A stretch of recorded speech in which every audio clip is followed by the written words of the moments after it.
Attorney General Josh Shapiro says he received hundreds of complaints last year about landlords taking advantage of student tenants in State College. David Kaplan was at the event today where local lawmakers address this growing problem. David?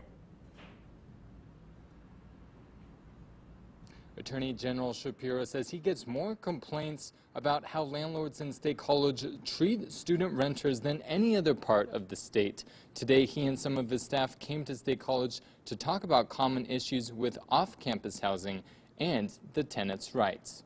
Terrence Amarte goes to Penn State and lives on campus. This fall, he's moving to an apartment off campus and has had concerns about where he would move. I've definitely heard stories of people who have, had their security deposits taken away because of stains on the wall from t-shirts, supposedly, which is very suspicious. There's a lot of obscure things that have happened, obscure claims at least from landlords about what renters may or may not have done. Wednesday, Attorney General Josh Shapiro and some of his staff spoke to parents and college students at Webster's bookstore in State College about common things landlords do to tenants that are illegal and what the students' rights are. I don't accept the fact that if you're a student, some landlord is going to take advantage of you. I don't accept the fact that they can take your security deposit and use it for purposes that they're not allowed to legally. His staff told parents and student renters anything the landlord tells the renter should be in the lease and they can't add or change the charge once the lease starts. Amarte says he learned a lot. To go through the apartment beforehand,